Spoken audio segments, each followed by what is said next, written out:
ओम शांति 22/10/2024 के साकार अनमोल धारणा युक्त ईश्वरीय महावाक्य हैं। मीठे बच्चे, बाप तुम्हें जो नॉलेज पढ़ाते हैं इसमें रिद्धि सिद्धि की बात नहीं। पढ़ाई में कोई छूमंत्र से काम नहीं चलता। क्वेश्चन, देवताओं को अक्लमंद कहेंगे, मनुष्यों को नहीं, क्यों? आंसर है क्योंकि देवताएं हैं सर्वगुण संपन्न और मनुष्यों में कोई भी गुण नहीं है। देवताएं अक्लमंद हैं तभी मनुष्य उनकी पूजा करते हैं। उनकी बैटरी चार्ज है, इसलिए उन्हें वर्थ पाउंड कहा जाता है।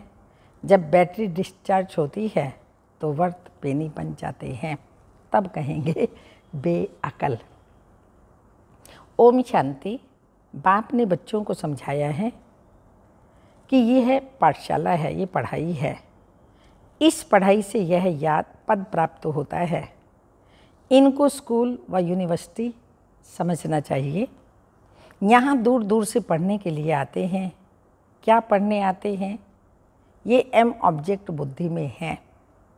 हम पढ़ाई पढ़ने के लिए आते हैं। पढ़ाने वाले को टीचर कहा जाता है।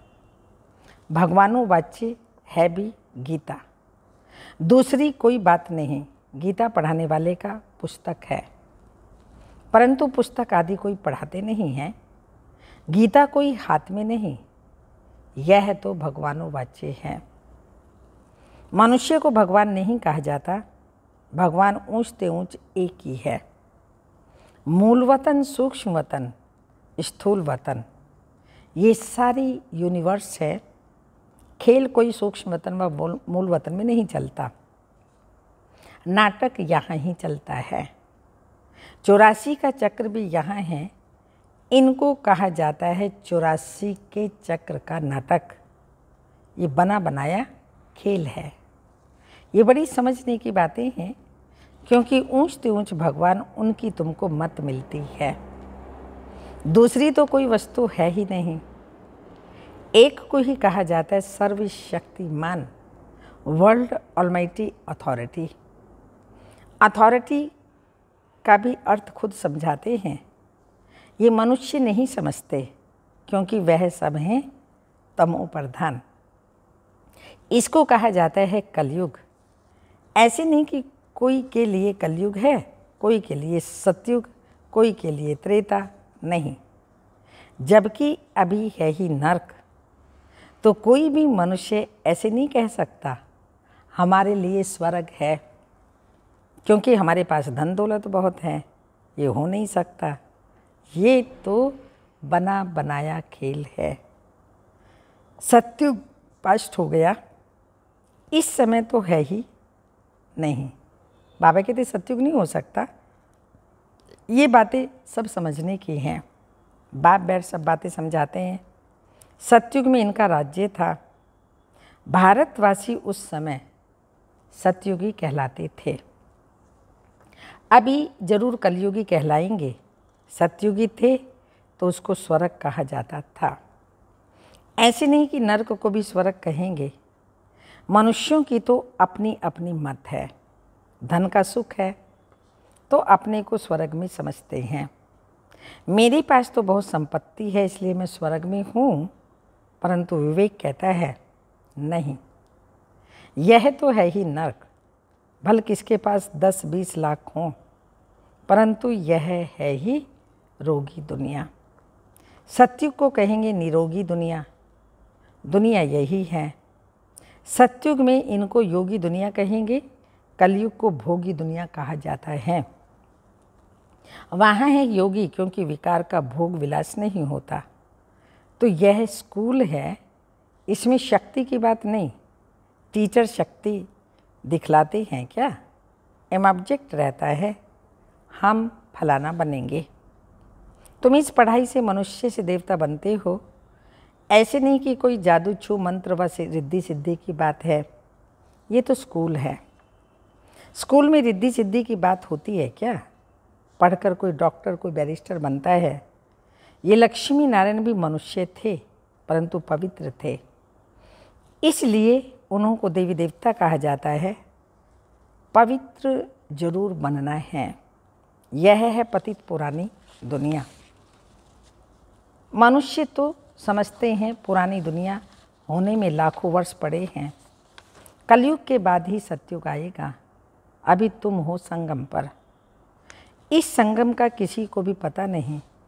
सतयुग को लाखों वर्ष दे देते हैं। ये बातें बाप आकर के समझाते हैं। उनको कहा जाता है सुप्रीम सोल। आत्माओं के बाप को बाबा कहेंगे।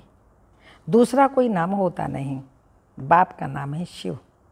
शिव के मंदिर में भी जाते हैं। परमात्मा शिव को निराकार कहा जाता है। उनका मनुष्य शरीर नहीं। तुम आत्माएं यहाँ पाठ बजाने आती हो तब तुमको मनुष्य शरीर मिलता है। वह है शिव। तुम हो शालिग्राम। शिव और शालिग्रामों की पूजा भी होती है, क्योंकि चैतन्य में होकर के गए हैं, कुछ करके गए हैं, तब उनका नामाचार गाया जाता है अथवा पूजे जाते हैं। आगे जन्म का तो किसी को पता नहीं। इस जन्म में तो गायन करते हैं, देवी देवताओं को पूजते हैं। इस समय में तो बहुत लीडर्स भी बन गए हैं, जो अच्छे अच्छे साधु संत आदि होकर के गए, उनकी स्टैम्प भी बनाते हैं नामाचार के लिए। यहाँ फिर सबसे बड़ा नाम किसका गाया जाए? सबसे बड़े ते बड़ा कौन? ऊंच ते ऊंच है ही एक भगवान। वह है निराकार और उनकी महिमा बिल्कुल अलग है। देवताओं की महिमा अलग है, मनुष्यों की अलग है। मनुष्यों को देवता कह नहीं सकते। देवताओं में सर्वगुण थे। लक्ष्मी नारायण होकर के गए हैं ना, वे पवित्र थे, विश्व के मालिक थे। उनकी पूजा भी करते हैं, क्योंकि पवित्र पूज्य हैं। अपवित्र को पूज्य नहीं कहेंगे। अपवित्र सदैव पवित्र को पूजते हैं। कन्या पवित्र है तो पूजी जाती है। पतित बनती है तो सबको पाँव पड़ना पड़ता है। इस समय सब पतित, सतयुग में सब पावन थे। वह है ही पवित्र दुनिया। कलयुग है पतित दुनिया। तब पतित पावन को बुलाते हैं। जब पवित्र हैं तब नहीं बुलाते। तो बाप खुद कहते हैं, मुझे सुख में कोई याद ही नहीं करते। भारत की ही बात है। बाप आते ही भारत में हैं। भारत ही इस समय पतित बना है। भारत ही पावन था। पावन देवताओं को देखना हो तो जाकर मंदिर में देखो। देवता ही सब पावन हैं। उनमें जो मनुष्य मुख्य हेड हैं, उन्हों को मंदिर में दिखाते हैं। देवताओं के मुख्य हेड उनको मंदिरों में दिखाते हैं। इन लक्ष्मी नारायण के राज्य में सब पावन थे, यथा राजा रानी तथा प्रजा। इस समय सब पतित हैं। सब पुकारते रहते हैं, हे पतित पावन आओ। सन्यासी कभी श्री कृष्ण को भगवान व ब्रह्म नहीं मानेंगे। वो समझते हैं भगवान तो निराकार हैं। उनका चित्र भी निराकार तरीके से पूजा जाता है। उनका एक्यूरेट नाम है शिव। तुम आत्मा जब यहाँ आकर शरीर धारण करती हो तो तुम्हारा नाम रखा जाता है। आत्मा अविनाशी है, शरीर विनाशी है। आत्मा एक शरीर छोड़ जाकर के दूसरा लेती है। 84 जन्म तो चाहिए ना, 84 लाख नहीं होते। तो बाप समझाते हैं ये पुरानी दुनिया सतयुग में नहीं थी, राइटियस थी। यही दुनिया फिर अनराइटियस बन जाती है। वह है सच खंड, सच बोलने वाले होते हैं। भारत को सचखंड कहा जाता है।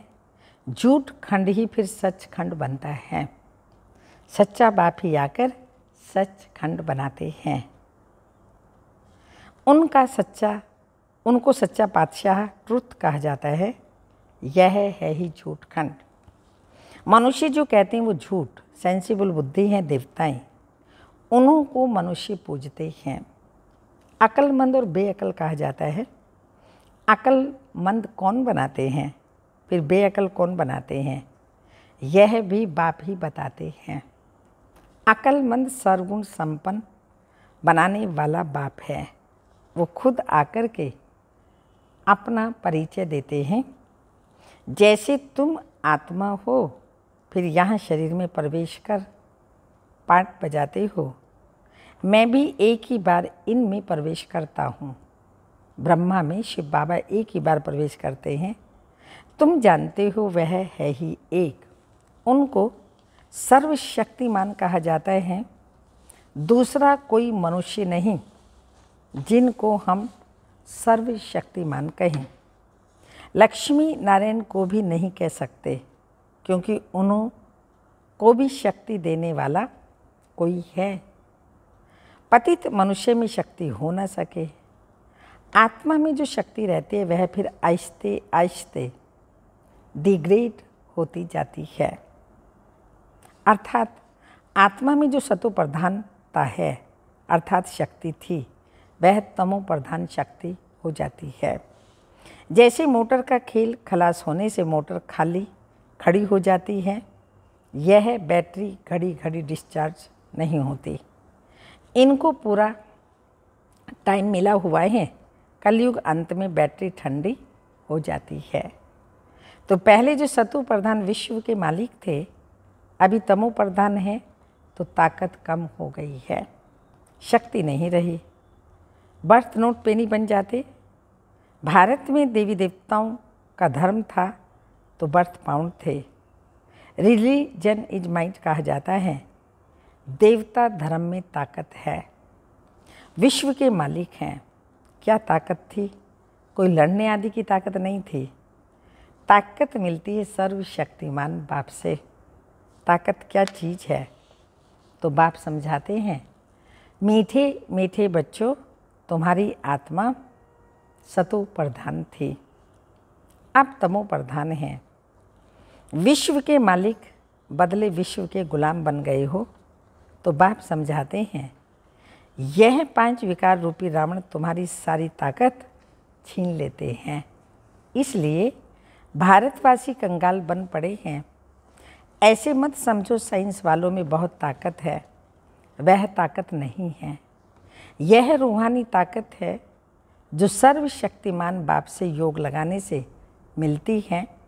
साइंस और साइलेंस की इस समय जैसे लड़ाई है, तुम साइलेंस में जाते हो, उसका तुमको बल मिल रहा है। साइलेंस का बल लेकर तुम साइलेंस दुनिया में चले जाएंगे। बाप को याद कर अपने शरीर से डिटैच हो जाते हो। भक्ति मार्ग में भगवान के पास जाने के लिए तुमने बहुत माथा मारा है, परंतु सर्वव्यापी कहने के कारण रास्ता मिलता नहीं है। तमो प्रधान बन गए हैं तो ये पढ़ाई है। पढ़ाई को शक्ति नहीं कहेंगे। बाप कहते हैं, पहले तो पवित्र बनो, फिर सृष्टि का चक्र कैसे फिरता है उनकी नॉलेज समझो। नॉलेजफुल तो बाप ही है, इसमें शक्ति की बात नहीं। बच्चों को ये पता नहीं है कि सृष्टि चक्र कैसे फिरता है। तुम एक्टर्स पार्टधारी होना, ये बेहद का ड्रामा है। आगे मनुष्यों का नाटक चलता था, उसमें अदली बदली हो सकती थी। अभी तो फिर बाइस्कोप बने हैं। बाप को ही बाइस्कोप का मिसाल दे समझाना सहज होता है। कुछ छोटा बाइस्कोप है, यह है बड़ा। नाटक में एक्टर्स आदि को चेंज कर सकते हैं, यह तो अनादि ड्रामा है। एक बार जो शूट हुआ वह फिर बदल नहीं सकता। ये सारी दुनिया बेहद का बाइस्कोप है। शक्ति की कोई बात ही नहीं। अम्बा को शक्ति कहते हैं, परंतु फिर भी नाम तो है। उनको अम्बा क्यों कहते हैं? क्या करके गई? अभी तुम समझते हो कि ऊंचते ऊंच अम्बा और लक्ष्मी, अम्बा ही फिर लक्ष्मी बनती है। यह भी तुम बच्चे ही समझते हो। तुम नॉलेजफुल भी बनते हो और तुमको पवित्रता भी सिखलाते हैं। वह पवित्रता आधा कल्प चलती है, फिर बाप ही आकर पवित्रता का रास्ता बताते हैं। उनको बुलाते ही इस समय के लिए हैं, आकर के रास्ता बताओ और फिर गाइड भी बनो। वह परमात्मा है। सुप्रीम की पढ़ाई से आत्मा सुप्रीम बनती है। सुप्रीम पवित्र को कहा जाता है। अभी तो पतित हो, बाप तो एवर पावन है, फर्क है ना।